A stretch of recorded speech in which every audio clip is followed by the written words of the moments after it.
నల్గొండ జిల్లా పోరాటాల గడ్డని టీడీపీ రాష్ట్ర మాజీ అధ్యక్షులు పొలిట్ బ్యూరో సభ్యుడు జాతీయ ప్రధాన కార్యదర్శి బక్కని నరసింహులు తెలిపారు. భూమి కోసం భుక్తి కోసం సాయుధ పోరాటం చేసిన గడ్డ అన్నారు.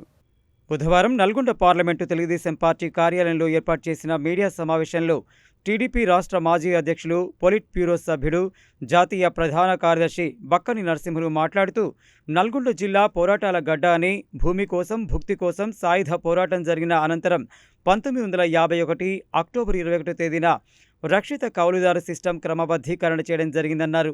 1951 ఏప్రిల్ 15న శ్రీరామనవమి రోజున ఆచార్య వినోబా హైదరాబాద్ వచ్చి సర్వోదయ సమ్మేళనంలో పాల్గొని నల్గొండ, వరంగల్లో జరుగుతున్న సాయుధ పోరాటంలో మిత్రత్వంతో సమస్యల పరిష్కారం చేసుకోవాలని పాదయాత్ర చేపట్టి పూసల పోచంపల్లిలో సమావేశం నిర్వహించడంతో కొంతమంది దళితులు మాకు భూమి లేదు, బతకడం కష్టంగా ఉంది అనడంతో కొంతమంది పెద్దలను అడగగా వెదిరే రామచంద్రారెడ్డి తన సొంత 100 ఎకరాల భూమిని దానం ఇవ్వడం జరిగిందన్నారు.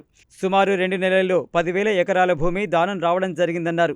దానికి ఆనాడు రెవెన్యూ విద్యాశాఖ మంత్రిగా ఉన్న బూర్గుల రామకృష్ణారావు, ఇతర నాయకులు కూడా ఈ భూదానోద్యమానికి సహకరించారని తెలిపారు.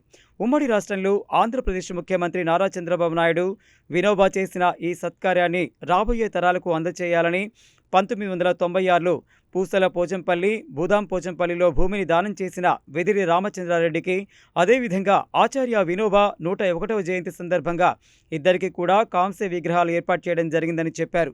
అభివృద్ధి టీడీపీతోనే సాధ్యమని, రాబోయే రోజుల్లో టీడీపీకి పూర్వవైభవం తీసుకురావడానికి కృషి చేయాలన్నారు. ఈ కార్యక్రమంలో నల్గొండ పార్లమెంటు కన్వీనర్ కసిరెడ్డి శేఖర్ రెడ్డి, రాష్ట్ర పార్టీ మాజీ ప్రధాన కార్యదర్శి తుమ్మల మధుసూదన్ రెడ్డి, నియోజకవర్గ మాజీ ఇన్ఛార్జీలు మువ్వ అరుణ్ కుమార్, ఎల్వి యాదవ్, వస్కుల కృష్ణయ్య, నాతల రామరెడ్డి, ఓరుగంటి ప్రభాకర్, మండవ వెంకటేశ్వర్లు, నాయకులు ముత్తినేని సైదేశ్వరరావు, బయ్య నారాయణ, మాన్యా నాయక్, జడరాములు, కూరెళ్ల విజయ్ కుమార్, ఆకునూరి సత్యనారాయణ, గుండు వెంకటేశ్వర్లు, శ్రీమన్నారాయణ, తేలు రవి, వాసు, గోగుల నాగరాజు, సంపత్ తదితరులు పాల్గొన్నారు. కానీ నాలాంటి మాజీ ఎమ్మెల్యేలు ఉండని, ఎమ్మెల్యేలు ఎవరైనా కానీ మనం కుటుంబానికి మనకు కావలసినంత సంపాదననే సంపాదించాలి.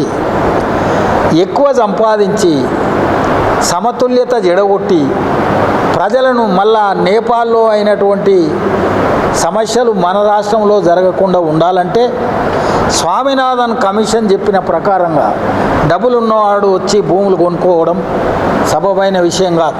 దానికి మన వాళ్ళు కూడా కమిషన్ కొరకు కొంతమంది సత్కరించే వాళ్ళు ఉన్నారు. వ్యవసాయము కుంటుపడిపోతుంది దినదినానికి.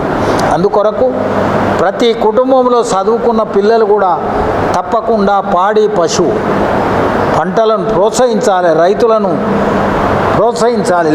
మా నాయకుడు ఎన్టీఆర్, చంద్రబాబు నాయుడు చేసిన కార్యక్రమాలను అందరికీ ముందు తీసుకొస్తూ మరి నిజమైన ప్రజాస్వామ్యం ఎన్టీఆర్ వచ్చిన తర్వాతనే వచ్చింది. పెద్ద ఆయన అన్ని ప్రాంతాలు సమానం, ఆంధ్ర, తెలంగాణ, రాయలసీమ అన్నీ నాయే అని నల్గొండ జిల్లాలో ఈ పోరాటాల గడ్డనే సుమారు 38,000 మెజార్టీతోని గౌరవ శాసనసభ్యునిగా గెలిచినటువంటి ప్రాంతం ఇది. అందుకొరకే ఇవాళ ఎన్టీఆర్ డస్ట్ పౌన్లో కాకుండా ఈ పోరాటాల గడ్డలో అనేక మంది ఎందరో భూస్వాములు కూడా బీదల పక్షాన దానం చేసిన పుణ్యభూమి అని ఇక్కడ రావడం జరిగింది.